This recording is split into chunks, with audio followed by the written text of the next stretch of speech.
पाती बंटवारा होने लगा कि भाई अब तो दुकान अलग अलग कर लें। हाँ भाई कर लो। वो भी प्रसन्न है कि मटका तो मेरे पास रहेगा, मैं लूंगा, बड़ा हूं जो। छोटा सोचता है कि ये मटका तो मैं लूंगा। अब दोनों जब सब सामान की पाती हो गई, अब वो दोनों मटके को पकड़कर वो तो कहे मैं रखूंगा और वो कहे मैं रखूंगा, दोनों ही खींचातानी करने लगे। लोगों ने कहा अरे खींचातानी क्यों कर रहे हो, लेकिन उस बात को थोड़ी बताओ, वो जो भरम की बात है वो थोड़ी बताओ कि हमने पैसे डाल रखे इसमें। दोनों खींचे, वो खींचातानी में वो बांडा फूट गया, भरम का बांडा फूट गया और वो सिक्के निकल गए। अरे लोगों ने कहा कि ये तो ये कारण था लड़ाई का, ये कारण था। तो ये भरम का बांडा फूटकर सत्यता कब सामने आएगी, जब दोनों तरफ से परीक्षा होगी, जब सत्य और असत्य की, चोर साहूकार की, साधु असाधु की परीक्षा होगी, तब पता लगेगा कि सत्य क्या, साधु कौन है और झूठा चोर कौन है, साहूकार कौन है। ये परीक्षा तभी होगी। दादू दूजा कहबे कुरया अंतर डारिया धोई, ऊपर की ये सब कहे मायने दे के कोई।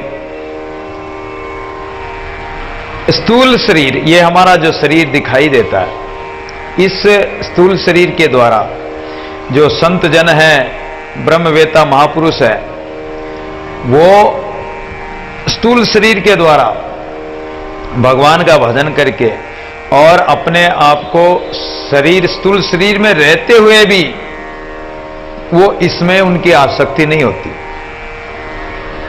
वो ऊपर ऊपर से शरीर में, शरीर है उनका, शरीर में रह रहे हैं, खा रहे हैं, पी रहे हैं, सब कर रहे हैं, लेकिन वो ऊपर ऊपर से व्यवहार निभा रहे हैं। संसार में रहते हैं, संसार में सब व्यवहार निभाते हैं, घर परिवार का, पति पत्नी का, माता पिता का, सब व्यवहार निभाते हैं, लेकिन उसके अंतर आत्मा में संसार भावना नहीं है। नाव पानी में चलती लेकिन नाव के अंदर पानी नहीं होता, ऐसे ही वो संसार में, लेकिन उनके अंदर संसार नहीं बसा हुआ, संसार नहीं घुसा हुआ, विषय रूपी जल घुसा हुआ नहीं, मोह माया रूपी जल नहीं घुसा हुआ उसके अंदर। तो वो जल में रहकर भी, संसार में रहकर भी संसार से अलग है। अंतर डारिया धोई, ऊपर से तो वो सब में मिला हुआ, संसार में रह रहा है, उसको हम अलग नहीं कह सकते हैं, लेकिन उसकी अंतरात्मा में उसने संसार के माया मोह आसक्ति को खत्म कर दिया, धो डाला है। ऊपर की ये सब कहे मायने दे के कोई, उस संत को देखकर हम, ऊपर की तो सब कहते हैं कि अरे महात्मा ने देखो कितना बड़ा मठ बना रखा, कितनी माया, गाड़ी घोड़े सब कुछ है, लेकिन उसकी अंतर्भावना तो देखो उसके अंदर में है कि नहीं है। अंदर जाकर तो कोई देखता ही नहीं, ऊपर ऊपर की सारा संसार कहता है। तो बिन भाव अंतर्गणा मनसाते हैं गच्छन्त, संत में और संसार में बहुत अंतर होता है। स्वांगी और संत में भी बहुत अंतर होता है। स्वांगी तो संसार में रहता माता रहता है, जो संत होता है वो परमात्मा में रतमत रहता है, परमात्मा के रंग में रंगा रहता है। दादू जैसे माई जीव रहे तैसी आवे बास, मुख बोले तब जाने अंतर का प्रकाश। अगर आपने लहसुन खाया है और आप पास में बैठे हैं तो आपका पता लग जाएगा कि आपने लहसुन खाया, प्याज खाया तो पता लग जाएगा। ऐसे ही जो व्यक्ति के अंदर क्या भावना है, उसकी मनसा क्या है, वो मुख से बोलेगा तो अपने आप ही उसकी वाणी से पता लग जाएगा कि इसका मन कैसा है। जैसा माई मन रे तैसी आवे बास, मुख बोले तब जाने अंतर का प्रकाश। उसके घट में क्या चल रहा है वो बातें पता लग जाएगी। दादू ऊपर देकर सबको रखे नाम, अंतर्गति की जेल के तिनके में बले जाऊं।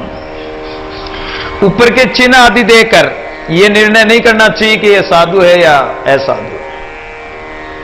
हम मान लेते हैं, कई बार ऐसी गलती कर बैठते हैं, ऊपर के बेचारे कोई गंदा सा, गंदे लत्ते कपड़े हों और साधु बाना भी ऐसा नहीं हो, उसको हम मान लेते हैं कि ये तो साधु नहीं है। और अच्छे चमक दमक वाले साधु को देखकर हम कहते हैं कि ये तो बहुत अच्छे साधु है, लेकिन उसमें तो रात दिन का अंतर होता है। वो भजनानंदी होता है और वो मायानंदी होता है, कहां उनकी तुलना होगी। तो ऊपर देखकर सबको रखे नाम, अज्ञानता में ऊपर ऊपर से देखकर हम नाम धर देते हैं, लेकिन अंतर्गति की जेल के तिनकी में ले जाऊं, जो अंतर्गत भाव को जानकर फिर अगर उनका नाम धरे और उनकी सेवा करे तो उनकी हम बलियारी जाते हैं। तन मन आत्म एक है, दूजा सब उनहार, दादू मूल पाया नहीं दुविधा भ्रम विकार है। तन मन और आत्म एक है, दूजा सब उनहार। अर्थात जिज्ञासु जनों को महाराज समझा रहे हैं कि ये शरीर 5 तत्वों का और 5 तत्वों के पंच महाभूत और इन 5 तत्वों के 5 तन मात्राएं हैं, तो 25 प्रकृति हो जाती। लेकिन ये पांचों तत्व जैसे 5 अंगुलियां अलग अलग दिखाई दे रही, 5 तत्व अलग अलग, लेकिन आगे तो एक ही है। अलग अलग दिख रहे हैं लेकिन आगे तो हाथ तो एक ही है ना। अपने हाथ पांव सब अलग अलग हैं लेकिन शरीर तो एक ही है। उसी प्रकार ये ऊपर से ये तन मन सब अलग अलग दिखाई दे रहे हैं लेकिन सब में वो परमात्मा, मूल परमात्मा ही है। कारण ब्रह्म है। मिट्टी के अनेक गड़े कुंडे बनवा लो, है उसमें मिट्टी। सोने के अनेक आभूषण बना लो, है आभूषण, उसमें सोना का सोना ही है। इसी प्रकार सबका मूल कारण ब्रह्म ही है। अलग अलग दिखाई दे रहे हैं, पशु अलग दिख रहे हैं, जानवर अलग दिखाई दे रहे हैं, पशु जैसे चौपाए अलग हैं, बंदर अलग है, पक्षी अलग है, मनुष्य अलग है, वृक्ष अलग है, सब अलग अलग दिखाई दे रहे हैं लेकिन मूल इसमें एक परमात्मा ही है। ये विचार अगर मूल पाया नहीं तो दुविधा और भ्रम विकार में तुम डूल जाओगे। तो दुविधा और भ्रम विकार को मेट के उसे एक मूल परमात्मा को पकड़ लो, उसको जान लो। काया के सब गुण बंदे 84 लग जीव, दादू सेवक सो नहीं जे रंग राते पीव। इसलिए काया के गुण में सब बंधे हुए हैं। 84 लाख योनियों के जीव काया के गुणों में बंधे हुए, द्वंद्वों में, सुख दुख में, अहंकार में, घमंड में, सब बंधे हुए। लेकिन दादू सेवक सो नहीं, जो परमात्मा का सेवक होगा वो इस माया के रंग में नहीं रंगेगा, वो तो परमात्मा के रंग में। जे रंग राते पी, वो तो पिया परमेश्वर के रंग में रंगा होगा। काया के बस जीव सब वे गए अनंत पार, दादू काया बस करे निरंजन निराकार। इसलिए सारे संसारी प्राणी अज्ञान के कारण इस काया के ही गुणों में बंध गए। जो अपार अनंत स्वरूप परमात्मा है उसको तो पहचाना ही नहीं, निरंजन निराकार को।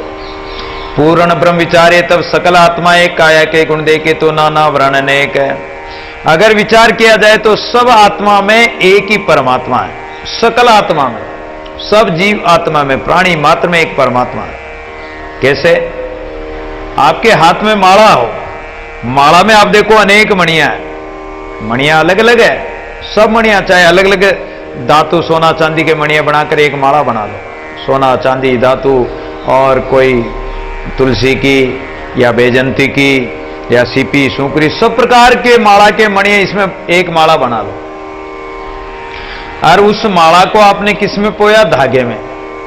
तो धागा तो उसमें एक ही है, वो सब अलग अलग है, मणियां सब अलग अलग है, अलग अलग जाति के, अलग अलग फूल है, अलग अलग पेड़ है। जैसे पेड़ में पत्ते हैं, अलग अलग फूल है, अलग अलग पत्ते हैं, शाखाएं हैं, टहनियां हैं, लेकिन उसमें रस तो एक ही है। शाखा में देखो तो वही रस, पत्ते में देखो तो वही रस, फूल में देखो तो वही रस, उसमें रस वही है, सारा रस उसमें वो कहो। अलग अलग प्रतीत होगा, फूल में देखो तो खुशबू के रूप में होगा, पत्ते में देखो तो रस रूप में होगा, तने में होगा तो कठोर रूप में होगा, टहनी में थोड़ा और कठोर, कम कठोर होगा, लेकिन है तो रस वो का वही।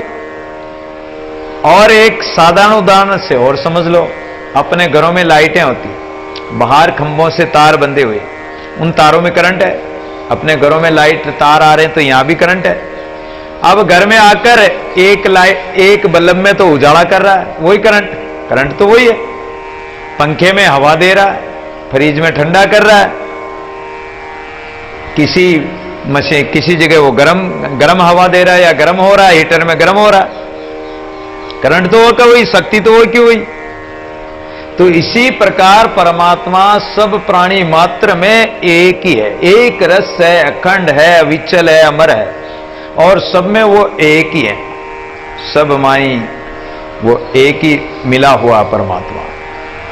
तो काया के गुण अनेक है, काया के रूप अनेक है, वर्ण अनेक है। चरम दृष्टि देखेंगे तो अनेक रूप वर्ण इत्यादि दिखाई देंगे, लेकिन उसमें मणिगणा, सूत्र मणिगणा, ये वे गीता में भगवान कहते हैं।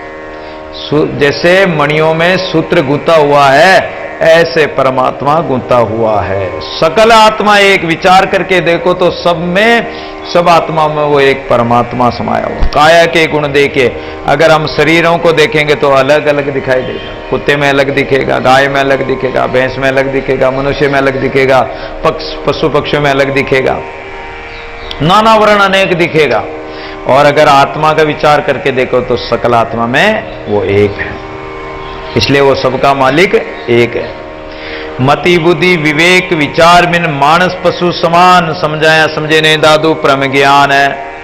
जिसमें मति नहीं हो, मति का मतलब विचार ही नहीं हो, बुद्धि नहीं हो, और जिस बुद्धि में विचार नहीं हो, विचारहीन बुद्धि हो, तो वो क्या विवेक करेगी? ज्ञान ही नहीं उसमें कि अच्छे का अच्छा है कि बुरा है कि भला है कि खराब है। इसका विवेक, सत्य असत्य का विवेक अगर आत्मा अनात्मा का विवेक नहीं कर सके, बुद्धि में आपके विचार है ही नहीं, बुद्धि रूपी तराजू तोलती नहीं है, उसके दो पलड़े है ही नहीं, तो वो कैसे तोलेगी, कैसे विचार करेगी? तो जो मति बुद्धि विवेक विचार बिन, तो वो मनुष्य जिसमें बुद्धि नहीं हो, अच्छे विचार नहीं हो, ज्ञान नहीं हो, अच्छी बुद्धि नहीं हो, विचार नहीं बुद्धि नहीं हो, तो वो मनुष्य क्या है? पशु के समान है। पशु को ज्ञान ही नहीं होता। पशुओं को भी थोड़ा ज्ञान है, थोड़ा है, लेकिन मनुष्य में तो विवेक होता है। परमात्मा ने मनुष्य को तो विवेकशील बनाया, बुद्धि वाला बनाया। पशु में विवेक नहीं होता है। पशु क्या करता है? उसी जगह खा रहा है, उसी जगह मलमूत्रादि त्याग रहा है, खा लेता। कुत्ता होता है, उल्टी करके उल्टी को ही खा जाता है, मनुष्य तो नहीं खाएगा। अब उसमें अगर विवेक होता कुत्ते में, तो उल्टी करके कौन खाता? उल्टी चीज को तो कोई नहीं खाता, कुत्ता खा जाता। गंदी से गंदी चीजों में चला जाता है, उसको खा जाता। तो उनमें इतना ही ज्ञान है, इतनी बुद्धि उनमें, लेकिन मनुष्य में तो विवेक है, समझ है, सब कुछ है। और अगर वो पशुओं की तरह कर रहा है, तो वो पशु ही जानवर ही है, वो मनुष्य है ही नहीं। मनुष्य कहलाने लायक उसमें मनुष्यता के तो गुण है ही नहीं, मानवता के लक्षण है ही नहीं उसमें। समझाया समझे नहीं दादू परम ज्ञान, और समझाने भी पामर मनुष्य, अज्ञानी प्राणी, मूर्ख प्राणी नहीं मानेंगे। कह भली माने बुरी, आ नीच की रीत, रज्जब कोटि गार की ज्यों धोवे त्यों की। अगर उसको भली बात कहो मूर्ख व्यक्ति को, तो पत्थर लेके सामने और हो जाएगा, लाठी लेके सामने हो जाएगा कि मुझे तू ज्ञान सिखाने वाला, तू आया मुझे ज्ञान। तो इसलिए समझाया समझे नहीं दादू परम ज्ञान, वो परमात्मा का ज्ञान उनको कैसे समझ में आएगा? मूर्ख प्राणी को। मनुष्य है तो क्या हुआ? नहीं समझ पाएगा। सब जीव प्राणी भूत है, साधु मिले तब देव, ब्रह्म मिले तब ब्रह्म है, दादू अलग अवेव। प्राणी मात्र भूत की तरह, भूत भागता फिरता है, कुछ लेना देना नहीं, कुछ मिलना जाना नहीं, लेकिन वो भूत भागता ही रहता है। उसी प्रकार ये पंचभूतों से बना हुआ ये भूत प्राणी, ये मनुष्य यानी भूत की तरह है, पामर विषयी पुरुष की तरह।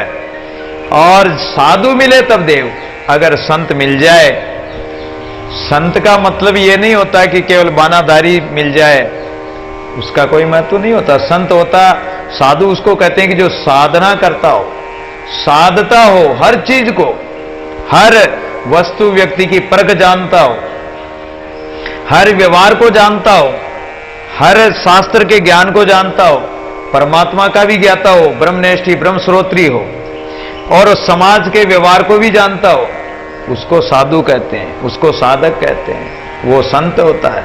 केवल साधु बाने को ही साधु नहीं कहा जाता है। तो जो सब व्यवहार को जानता हुआ, जैसा अधिकारी होता है उसको उसी के अधिकार के अनुसार और जिस समय जो आवश्यकता होती है उसके अनुसार उसको उपदेश करे, उसको ज्ञान दे, उसको समझ दे, उसकी आवश्यकता, उसके शंका को समाधान करे। तो साधु मिले तब देव, अगर संत मिल जाते हैं तो वो मनुष्य से, उस पामर मनुष्य से, सदगुरु पशु मानस करे, पशुवर्ती से वो मनुष्य बना देते हैं। सदगुरु पशु मानस करे, मानुष तो सिद्ध सोई, और मनुष्य से उसको सिद्ध बना देते हैं, सिद्ध से वो देवता बना देते हैं। और संत मिल गए तो उसको दिव्य ज्ञान देकर और उसको देवता स्वरूप बना देते हैं। बड़े बड़े दुष्ट होते हैं, और अगर किसी संत का सानिध्य मिल जाए, भगवान बुद्ध जा रहे थे, रास्ते में अंगुली माल मिल गया, अंगुली माल 1000 अंगुलियों को गले में डालने का संकल्प किया कि एक सहस्त्र 1000 अंगुलियां मेरे गले में पड़ेगी। इस प्रकार वो 1000 मतलब अंगुलियां काट काट के अपने गले में बांध लेता था। लोगों को जंगल में पकड़ लेता, पकड़ के उसकी अंगुलियां काट के और अपने गले में बांध लेता था। जब महात्मा बुद्ध जा रहे थे रास्ते में, बोले कि रुक जाओ, ठहर जाओ। महात्मा बुद्ध ने सुना अनसुना करके चलते रहे। अरे बोले कि मेरा नाम सुनते ही, अंगुली माल का नाम सुनते ही भय के मारे थरथर कांपने लगते हैं। पैरों के धरती, नीचे की धरती खिसक जाती है और धरती पीली हो जाती है। जैसे जंगल में शेर आ जाए तो धरती पीली हो जाती है। इस प्रकार मेरे डर से तो लोग इतना भय खौफ करते हैं। तू ठहर नहीं रहा, ठहर जा। लेकिन भगवान बुद्ध फिर भी चलते रहे। चलते चलते वो सामने आके ऐसे हाथ खड़ा कर दिया कि कहां जाता है, ठहर जा। बोले कि मैं तो ठहर गया, तू कब ठहरेगा? मैं तो ठहरा हुआ हूं, मैं तो भगवान के भजन करके भगवान में ठहर गया हूं। अब तक तो मैं 84 लाख योनियों में दौड़ रहा था, भटक रहा था, जा रहा था, लेकिन अब तो मैं गुरु ज्ञान से और मैं तो ठहर गया, तू कब ठहरेगा? एकदम उसको विचार आया कि मैं कब ठहरूंगा? महाराज मैं तो ठहरा हूं। अरे तू ये भागा दौड़ी कर रहा है, किस लिए कर रहा है? महाराज ये करूंगा, वो करूंगा, फिर ये करूंगा, वो करूंगा, फिर आराम पाऊंगा। तो जब बाद में तू आराम करेगा तो पहले ही आराम कर लेना।